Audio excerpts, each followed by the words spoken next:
Thanks again for joining us. The Minnesota legislative session wrapped up with a $66 billion budget approved, a budget that has local impact. Kevin Miller has more about one of those bills and what it means locally. Emily, the legislature passed a $700 million bonding bill.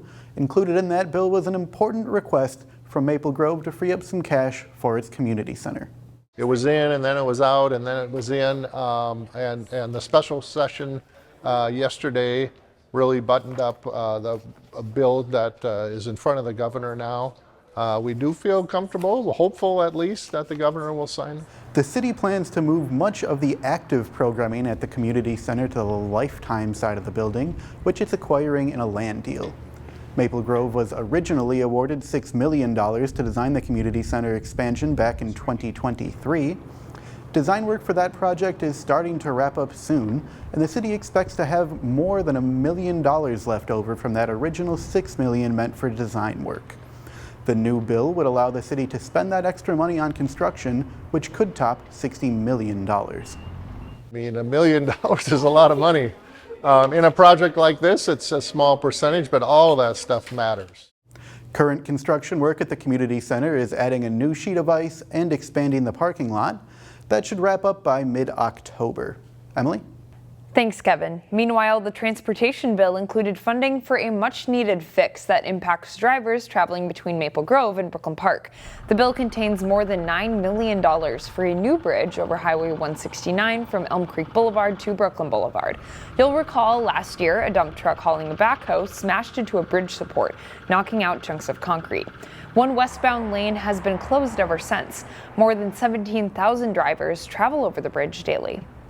An added layer of surveillance is coming to the city of Crystal. Sarah Allen explains how camera technology will soon help Crystal police solve more crimes.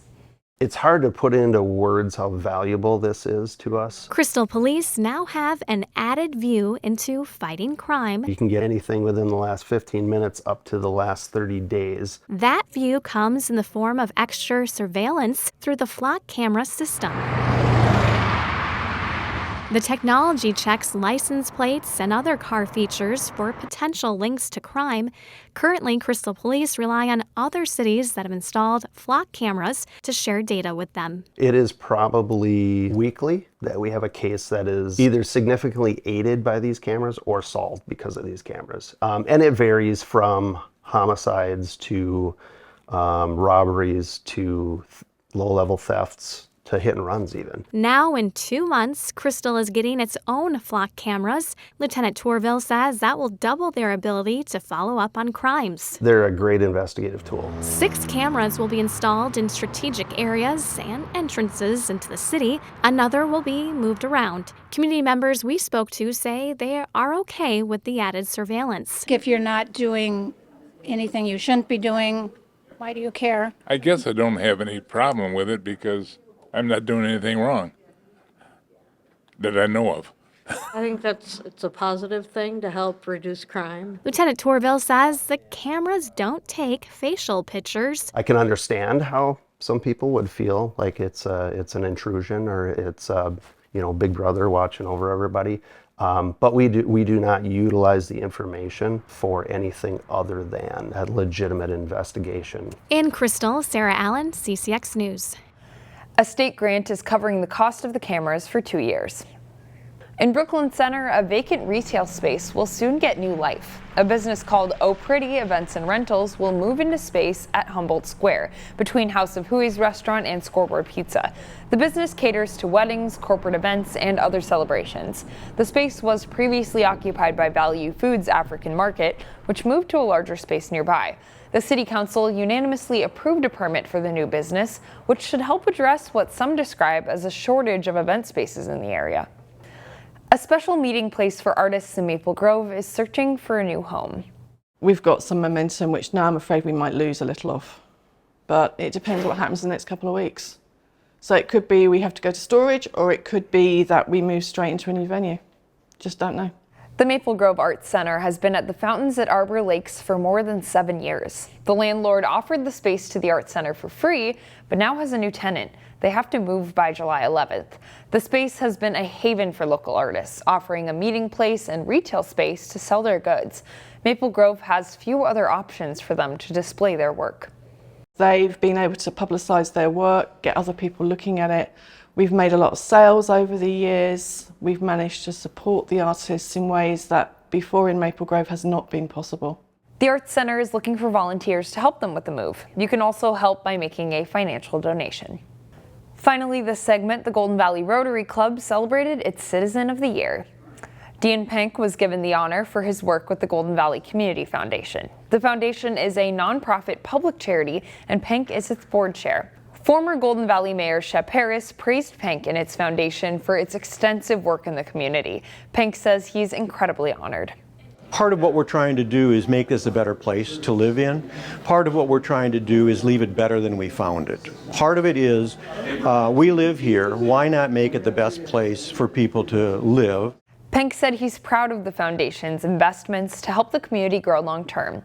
That includes the Pride Festival, which brought in more than 7,000 people last weekend. CCX Media, your source for great local programming, is available on Amazon Fire TV, Apple TV, and Roku. Our free app allows you to stream all 3 of our channels live. You will also have access to a large on-demand library, including full sporting events and daily newscasts. To find us, go to the store, search CCX, and download our free app. Then sit back and enjoy all of your favorite local content. The CCX Media app, available on Amazon Fire TV, Apple TV, and Roku.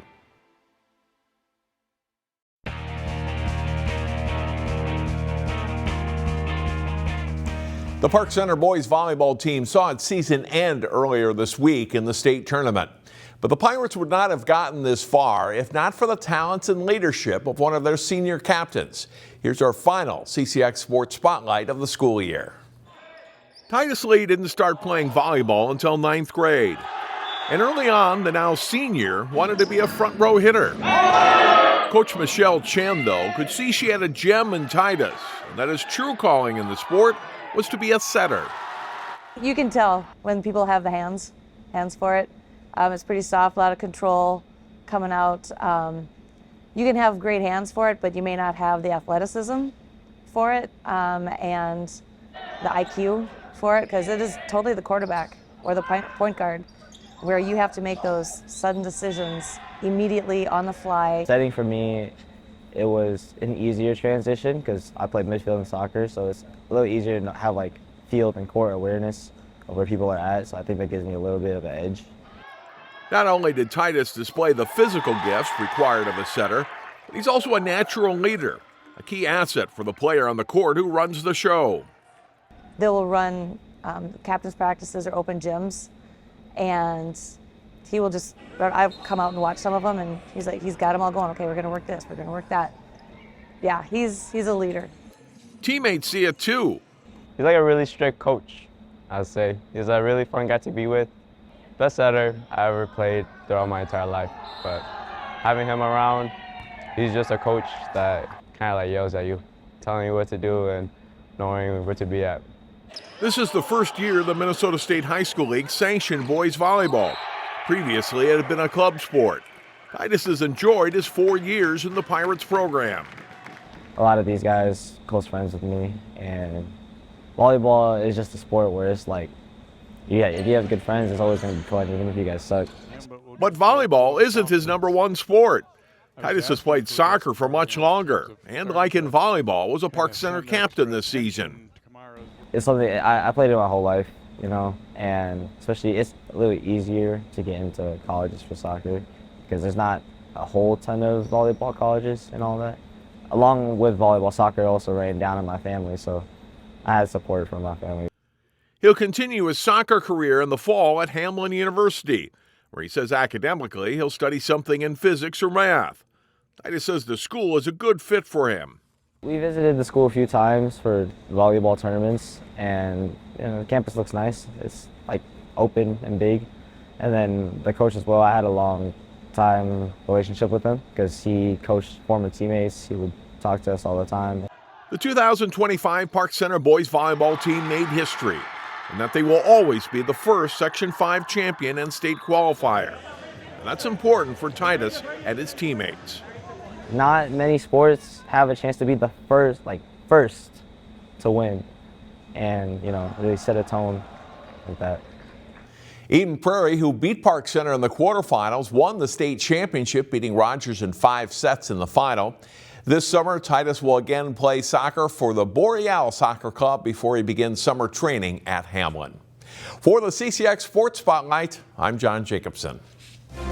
Find more prep sports games and highlights at ccxmedia.org and follow us on social media.